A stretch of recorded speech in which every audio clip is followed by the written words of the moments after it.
Now on YouTube, what's going on, Lankofski, and welcome back to Lew Lank on the Premier League. I hope you are all well on this. It's Monday evening, but me and Lew are both very committed to the cause. We've got stuff on in IRL the rest of the week, so we are currently filming it now. Lew is dying a death or unaliving. So he may seem spaced out during this, but he's been on narcotics all weekend, so that's why he's looking rough. Hell yeah. As you can tell. So as always, if you haven't seen the series, podcast, video, whatever, it's a floating head video. You can put it on in the background.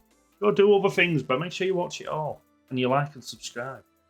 But yes, we are going to run through the previous week's fixtures. What were the game week 8's fixtures and results, and review our choices.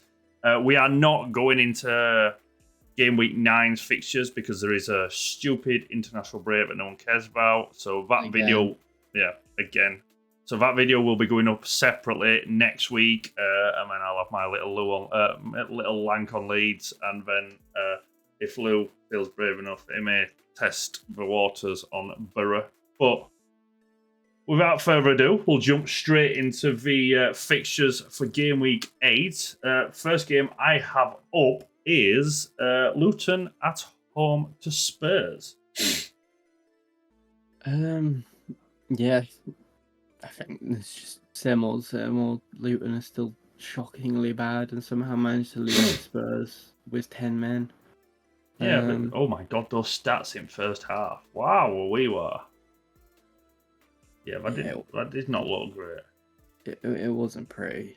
I mean, Basuma getting 2 yellows in space of, 10 minutes? That's just a bit stupid. Roughing and diving, apparently, so that's just... Yeah, it's the first time I've seen someone being sent off for diving in a while. I'm all for it. I'm all for it, to be honest. I did see bits and bats of this game. The guy who scored for Spurs, Van den Ven, I have no idea who he is, and I've never heard of him up until he scored that goal. That's about all I've got to write on that chapter. Go on. Yeah, Spurs carry on winning. Yeah. Not convincing, but they're getting the job done. The Gigalu train is very much rolling at this point, so that's good to see. I'm all for it now that world's greatest number 9 has left, and somehow they're winning more games. So weird, ain't it? Your favourite player? Yeah, absolutely. But I did have a bug in my bedroom again all the time. I did have a Spurs win, so I have got 1 point. Lew? Likewise, I had a Spurs win. I didn't think it'd be this close, but I also didn't account for Spurs being 10 men for most of the game. Yeah.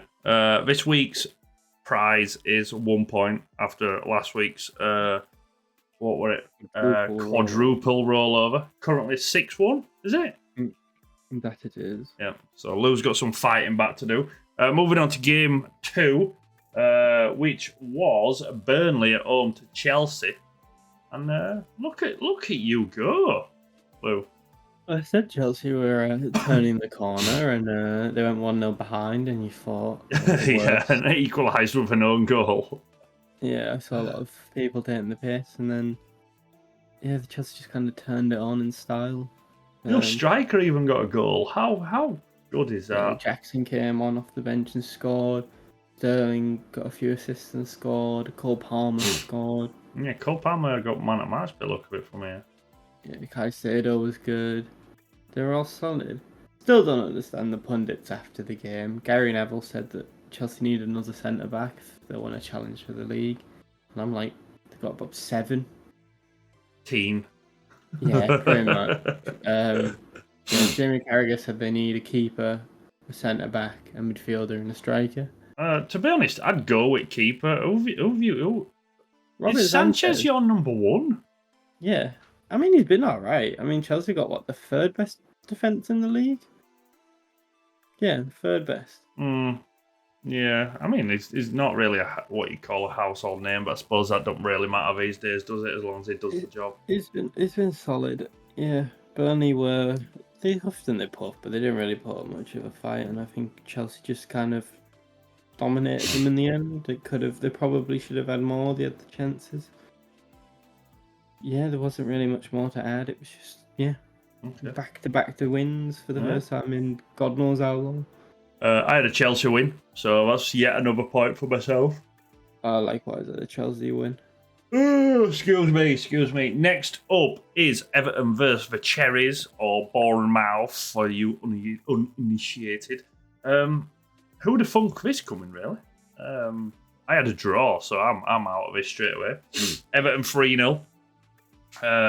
Ex and current Leeds lad, or Leeds player, Jack Harrison scoring and assisting. I wouldn't mind him back. He was there during the dark times. He put himself about.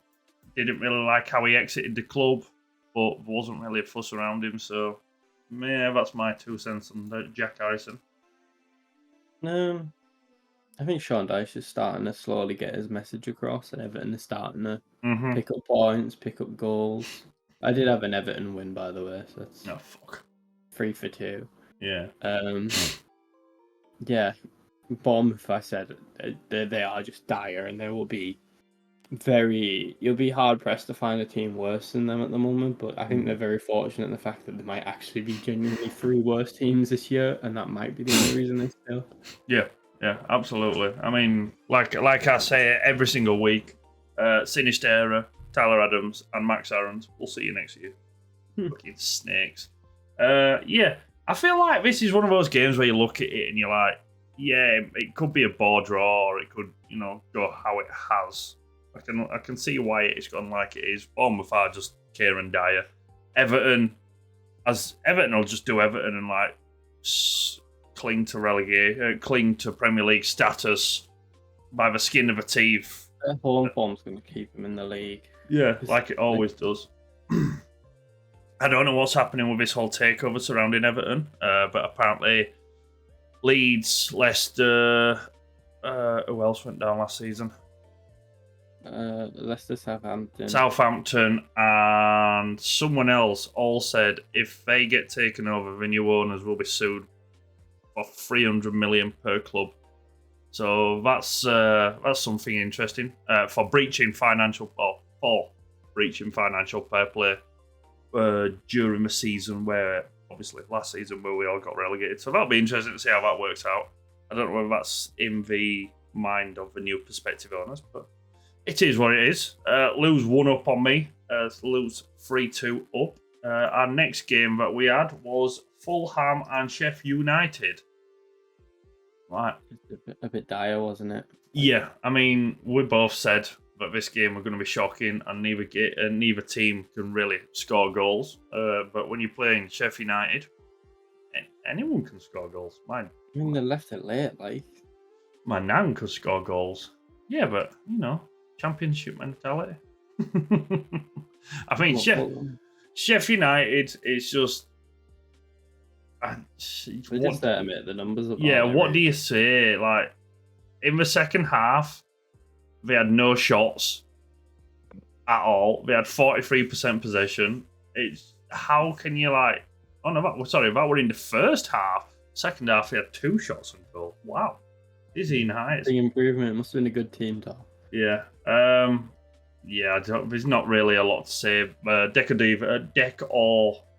Bobby Decortiva Dover. That's the one. I can never fucking pronounce it ever. Fodringham with an own goal, and Willian 90 plus 2 minutes to seal the victory.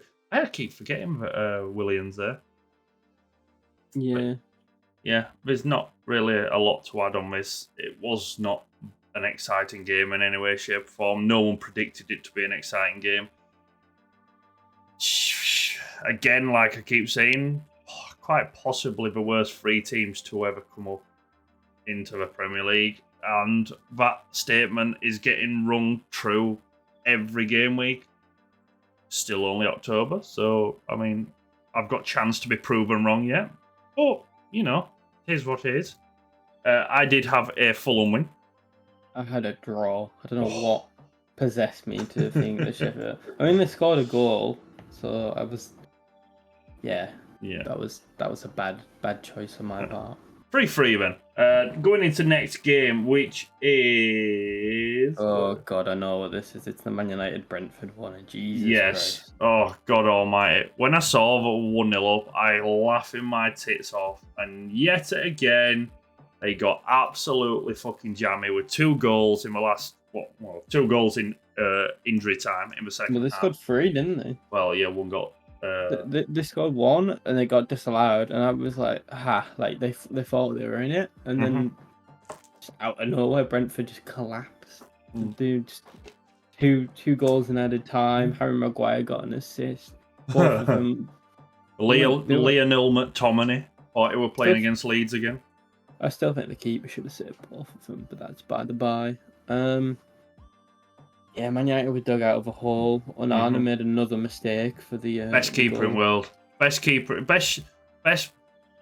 play out front back. Ten Hag is absolutely. You can tell he's from you can tell he's from where he is from, because he must smoke a lot of fucking spliff. Because he's absolutely deluded. Rashford was hooked off again. He was ball greedy. Didn't do anything.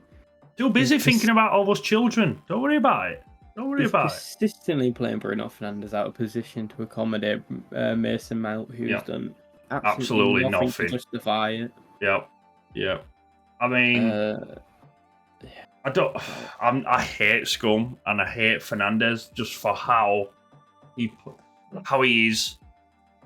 He's a great player, you can't deny that. But how he conducts himself is pathetic and vile, and he should be sent off for the stuff he does, just to make him stop doing it. But it's pretty much the talisman of that team, you'd say? Would you go that far?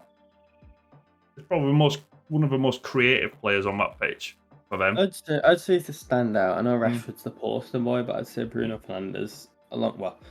Previously you would have said Casemiro, but he's completely gone off the ball. Yeah, I was going to say between Fernandes and Casemiro, it's those two pretty much just dictate that midfield role, and to play him out of position, it's I don't know really what you can say. Ten Hag seems to be no better than any other manager they've got, including Solskjaer. So, I mean, that really says a lot. Obviously, I am biased whilst I am wearing my Leeds top, so take it with a pinch of salt, if you will, but my honest opinions, I think Ten Hag is very lucky to be not in a job, but fucking hell, he's not doing Scum proud, let's put it this way. I had a Brentford win. Fucking bitch. I had a Man United win, and I think that might be genuinely the most lucky point I've ever earned. Oh, God. So that is 4-3 to Lew. Moving on to the next game is Crystal Palace versus Nottingham Forest. Which another dire game. For some reason, this was the evening game on Saturday. Why? Why? I did not watch it, I'm not going to lie. I'm not surprised. Neither did I. As I've said plenty of times, Roy Hodgson does Roy Hodgson things with Palace. Steve Cooper things? I don't know. I feel like he's one of the most underrated managers in the league. Because they're quite high. That's what I mean. To do what he's doing with that Forest team, but he's still sort of taped together or band-aided together. I think he's doing very well for what he's got. By the look of it, it was everyone thought it was going to be a very bore draw, and there's nothing else I can say about that.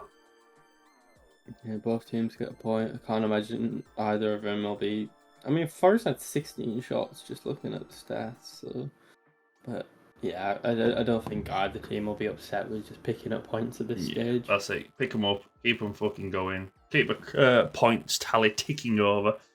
Yeah, I had a draw, so that is currently 4 points for me. I had Forest win. A 4-all? That is 4-all. Yeah, 4-all.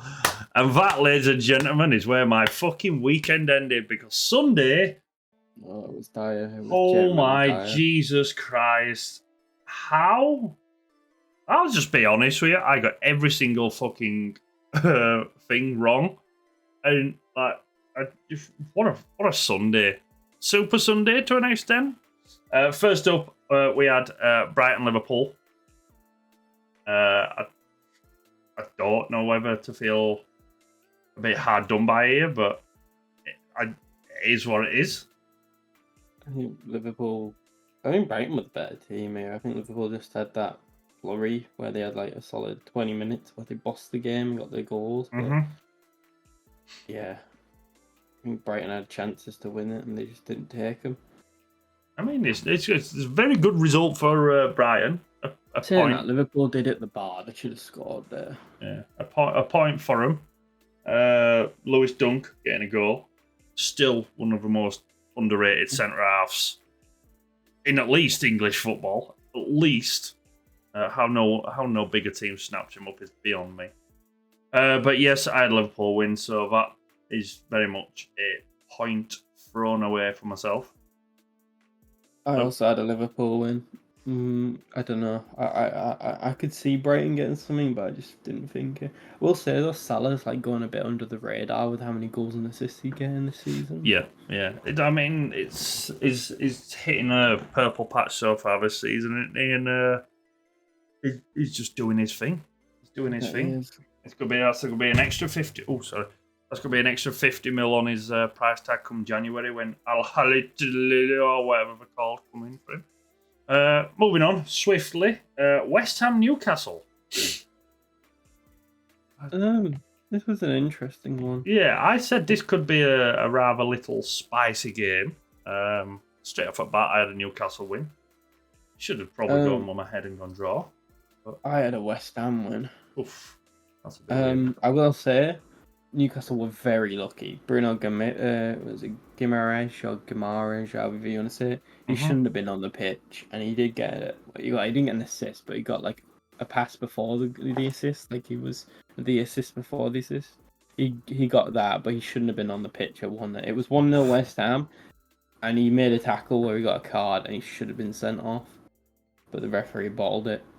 And then Newcastle had like a little 10-minute period where they just smashed and grabbed it. Isaac with 2 goals, and then it's nice to see Isaac getting a couple of goals. Hopefully that gets him running, because obviously he's their main target man or main point of attack. So I mean, that's what I want to see Newcastle do well to an extent. But at the same time, I am a David Moyes fan, even though he were a scum manager. West Ham seem to just do West Ham things, don't they? I mean, when you've got the likes of Jared Bowen and Paqueta and James Ward-Prowse, if they had a fucking centre forward instead of Antonio, bits might actually be done. But like, I don't know. Maybe that's to come in the future. Do you find it interesting that Bowen's just signed a 7-year deal? Which is just bonkers. I thought it were a bit weird that he has just signed a 7-year deal. I didn't think it's weird that he signed a new deal. But unless he's got a buyout clause in it, is the only thing. Maybe, but he did talk about how like West Ham come in and give him the chance to play where he's playing and do what he's doing, basically. So he's willing to give back to the club what they give to him. So I'm all for it. I love a bit of fucking loyalty.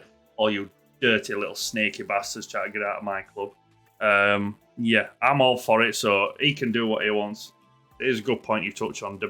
I'd imagine with it that length of deal, but quite possibly could be a buyout clause.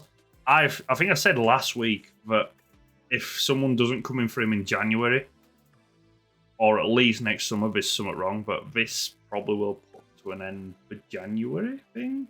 Possibly, yeah. Because not January, definitely summer. Yeah, it'd be very interesting to see what happens in summer, especially if he carries on the form he's been in at the minute. But yeah, no else really to add on that. I had a Newcastle win, so another nil pla for myself. Next up, the penultimate game of the weekend. Wolves Villa. The Emery train has stopped at A Station for one game. It has. I mean, a draw's not too bad, and especially in a derby. No, I suppose, yeah. What is it? West Midlands derby? Yeah, West Midlands. Yeah. I mean, it looks a pretty even game, to be quite honest. Yeah, well... Looking at all things. I know you don't rate him, but Pedro Neto was really good again. Yeah, he was... You are correct. I do not rate him.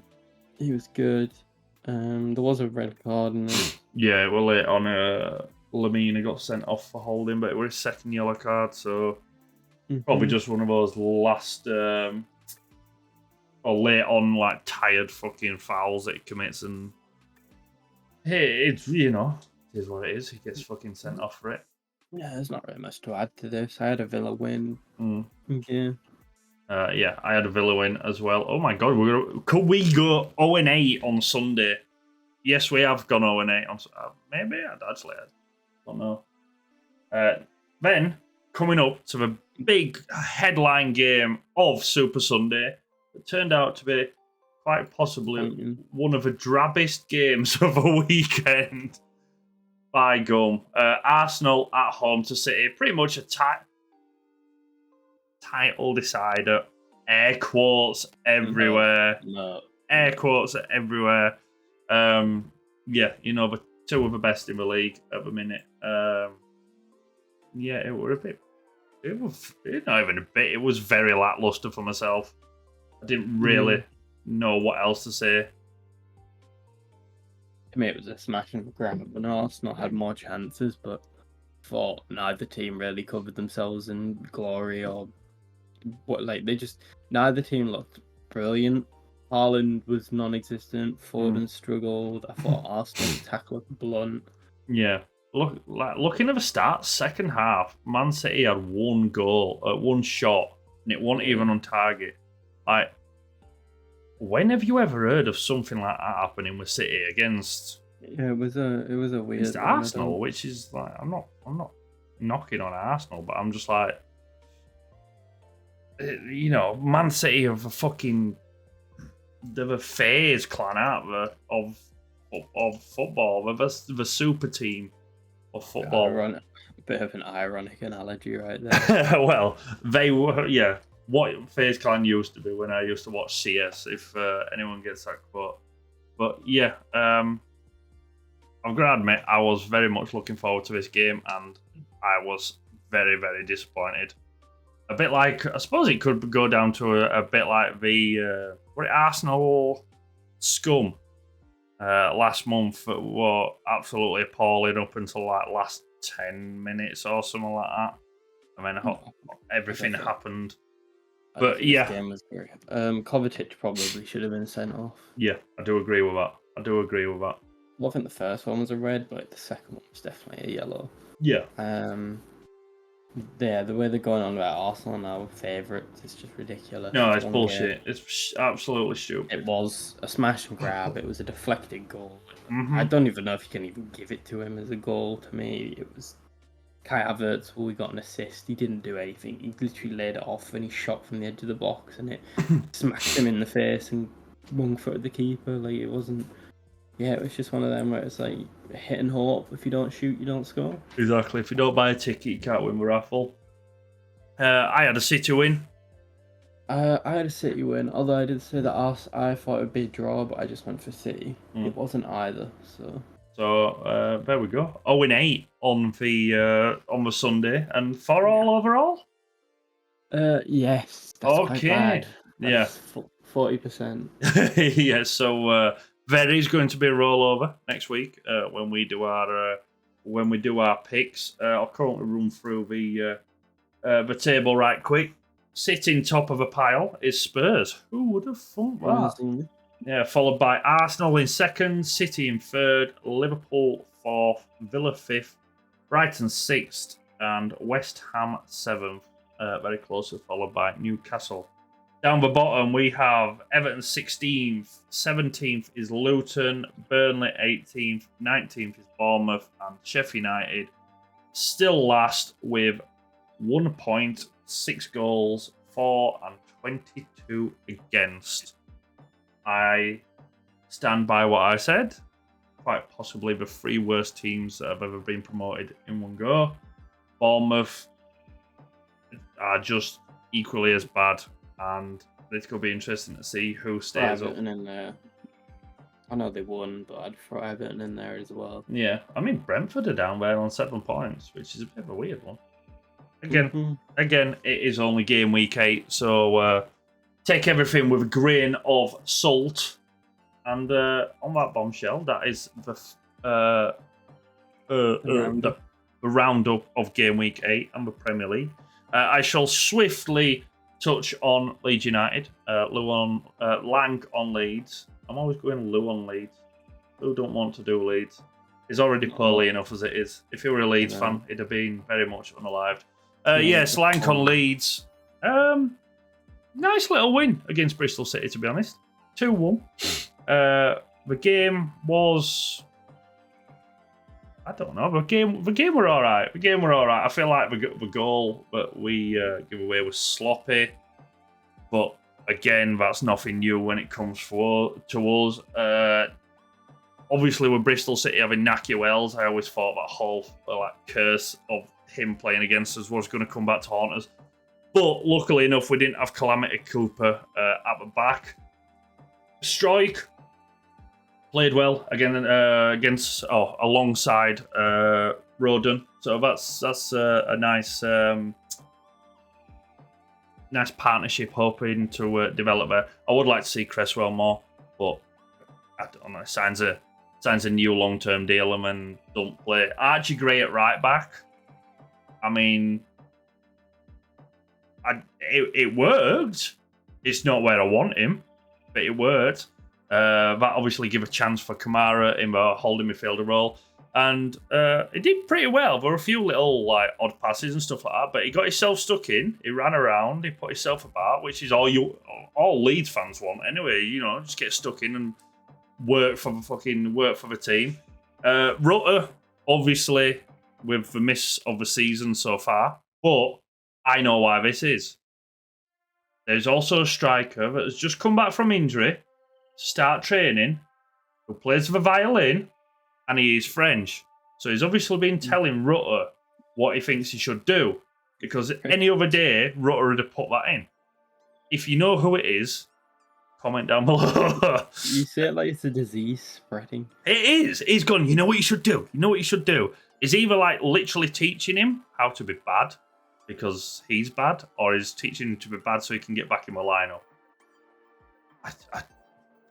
I love him for what he did when we got promoted and after we got promoted. The time has come. I feel like he's still at the club because no one else wants him. But, whatever. That's fine. Rutter's actual contributions were immense. Once again, it seems to be going from strength to strength. There's always those couple of jinking, amazing runs he does per game, and then he just lays off some of the most stunning balls that I've ever seen. And Somerville's finish. Not Somerville's finish. Somerville's cross into Dan James, who sort of just ended up being in the right place. Yeah, pretty much being in the right place at the right time. I always said that his league might lend itself to him because of his speed. I still maintain that he's nothing but a 2020 version of Theo Walcott. Long may he prove me wrong, but he's also a scum player, or ex-scum. So, whatever. We've had ex-scum players in the past. None of them turned us down to come crawling back. And then, obviously, the best striker in the championship, Pirot, with fucking outstanding finish. The touch, the little edge to create a bit of space, and then just the finish were sublime as always. But yeah, like I said, good win.